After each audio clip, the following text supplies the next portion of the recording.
ನಮಸ್ಕಾರ ಸ್ನೇಹಿತರೆ, ಗೃಹಲಕ್ಷ್ಮಿ ಯೋಜನೆಯ 20ನೇ ಕಂತಿನ ಹಣ ಇಂದು ಉಳಿದ ಜಿಲ್ಲೆಗಳಿಗೆ ಹಣ ಜಮಾ ಆಗ್ತಾ ಇದೆ. ಫೈನಲ್ ಅಂತ ಹೇಳ್ಬೋದು. ಹೌದು ಸ್ನೇಹಿತರೆ, ಈಗಾಗಲೇ 80% ಅಷ್ಟು ಫಲಾನುಭವಿಗಳಿಗೆ ಹಣ ಜಮಾ ಆಗಿದೆ ಅಂತ ಹೇಳ್ಬೋದು. ಇನ್ನು ಬಹಳಷ್ಟು ಫಲಾನುಭವಿಗಳು ಏನು ಬಾಕಿ ಇಲ್ಲ.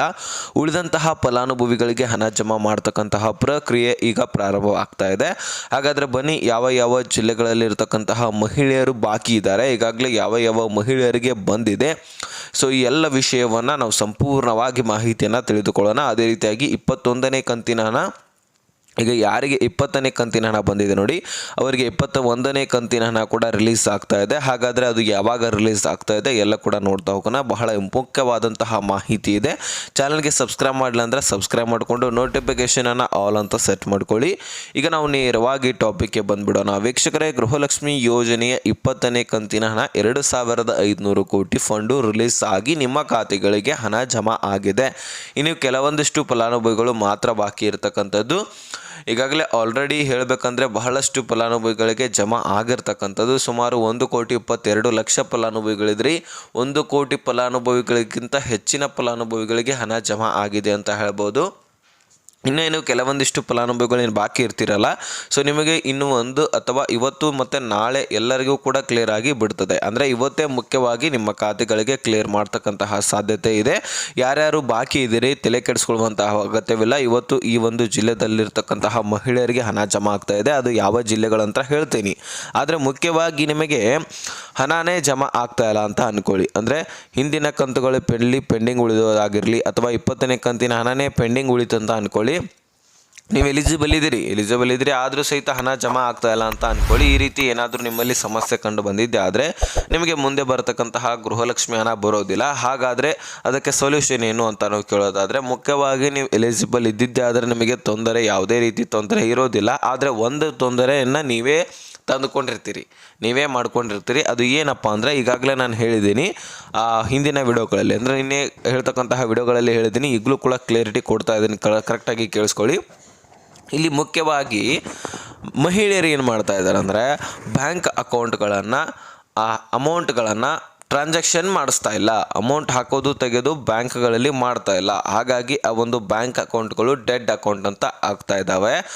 ಬಹಳಷ್ಟು ಮಹಿಳೆಯರು, ಅದರಲ್ಲಿ ಮುಖ್ಯವಾಗಿ ಹಳ್ಳಿಯಲ್ಲಿರ್ತಕ್ಕಂತಹ ಮಹಿಳೆಯರು ಸಿಟಿಯಲ್ಲಿ ಬಂದು ಬ್ಯಾಂಕ್ಗಳಿಗೆ ಹೋಗಿ ಬರೋದು ಮಾಡಿರೋದಿಲ್ಲ, ಬ್ಯಾಂಕ್ಗಳಲ್ಲಿ ಅಮೌಂಟು ತೆಗೆದು ಹಾಕೋದು ಮಾಡಿರೋದಿಲ್ಲ. ಹೀಗಾಗಿ ಟ್ರಾನ್ಸಾಕ್ಷನ್ ಕಡಿಮೆ ಆಗಿರುತ್ತೆ ಅಥವಾ ಟ್ರಾನ್ಸಾಕ್ಷನ್ನೇ ಆಗಿರೋದಿಲ್ಲ. ಅದಕ್ಕೋಸ್ಕರ ನಿಮ್ಮ ಅಕೌಂಟನ್ನು ಡೆಡ್ ಅಕೌಂಟ್ ಅಂತ ಮಾಡಿರ್ತಾರೆ. ಆ ಒಂದು ಅಕೌಂಟನ್ನು ಡೆಡ್ ಅಕೌಂಟ್ ಅಂತ ಆಗಿದ್ದೆ ಆದರೆ ನಿಮ್ಮ ಖಾತೆಗಳಿಗೆ ಹಣ ಬರೋದಿಲ್ಲ, ಡೈರೆಕ್ಟಾಗಿ ಮತ್ತೆ ವಾಪಸ್ಸಾಗಿ ಮಹಿಳಾ ಮತ್ತು ಮಕ್ಕಳ ಕಲ್ಯಾಣ ಇಲಾಖೆಗೆ ಹೋಗುತ್ತೆ. ಅದಕ್ಕೋಸ್ಕರ ನಿಮ್ಮ ಅಕೌಂಟನ್ನು ಚಾಲ್ತಿ ಮಾಡಿಸ್ಕೊಳ್ಳಿ, ಓಪನ್ ಮಾಡಿಸ್ಕೊಳ್ಳಿ ಅಂತ ಹೇಳ್ಬಿಟ್ಟು ಸಚಿವೆ ಲಕ್ಷ್ಮೀ ಹೆಬ್ಬಾಳ್ಕರ್ ಅವರು ಸ್ಪಷ್ಟನೆಯನ್ನು ಕೊಟ್ಟಿರ್ತಕ್ಕಂಥದ್ದು. ಆದಷ್ಟು ಪ್ರತಿಯೊಬ್ಬರು ಕೂಡ ನಿಮ್ಮ ಬ್ಯಾಂಕ್ ಅಕೌಂಟನ್ನು ಚಾಲ್ತಿ ಮಾಡಿ, ಯಾರ್ಯಾರ್ದು ಬಂದಾಗಿದೆ ಅವರು ಸರಿಪಡಿಸ್ಕೊಳ್ಳಿ. ಯಾರ್ದು ಸರಿಯಾಗಿದೆ ನಿಮ್ಮ ಖಾತೆಗಳಿಗೆ ಆಲ್ರೆಡಿ ಹಣ ಬಂದಿರುತ್ತೆ. ಬಂದಿಲ್ಲ ಅಂದರೂ ಈಗ ನಾನು ಹೇಳ್ತೀನಿ, ಮುಂದೆ ಇರತಕ್ಕಂತಹ ಜಿಲ್ಲೆಗಳಲ್ಲಿ ನಿಮ್ಮ ಜಿಲ್ಲೆನೂ ಕೂಡ ಆಗಿದರೆ ನಿಮ್ಮ ಖಾತೆಗಳಿಗೂ ಕೂಡ ಡೆಫಿನೆಟ್ಲಿ ಜಮಾ ಆಗುತ್ತೆ, ವರಿ ಮಾಡ್ಕೊಳ್ಳುವಂಥ ಅವಶ್ಯಕತೆ ಇಲ್ಲ.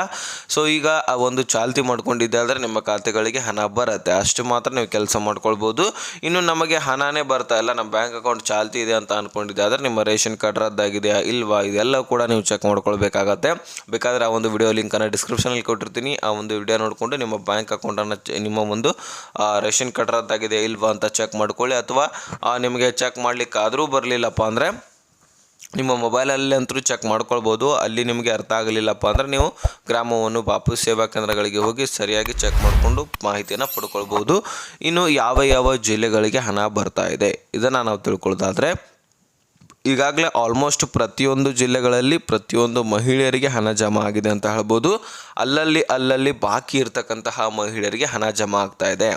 ಈಗಾಗಲೇ ನಾನು ಯಾವುದೇ ಒಂದು ಜಿಲ್ಲೆ ಹೇಳೋದಾದರೂ ಸಹಿತ ಆ ಒಂದು ಜಿಲ್ಲೆಗಳಲ್ಲಿ ಆ ಜಿಲ್ಲೆಗಳಲ್ಲಿರ್ತಕ್ಕಂತಹ ಮೂಲೆಯಲ್ಲಿ ಕೂಡ ಈಗ ಹಣ ಜಮಾ ಆಗಿದೆ ಅಂತ ಹೇಳ್ಬೋದು. ಈಗ ನೋಡಿ, 1,00,000 ಫಲಾನುಭವಿಗಳು ಈಗ ಬೆಳಗಾವಿ ಜಿಲ್ಲೆಯಲ್ಲಿ ಇದ್ದಾರೆ ಅಂತ ಅಂದ್ಕೊಳ್ಳಿ.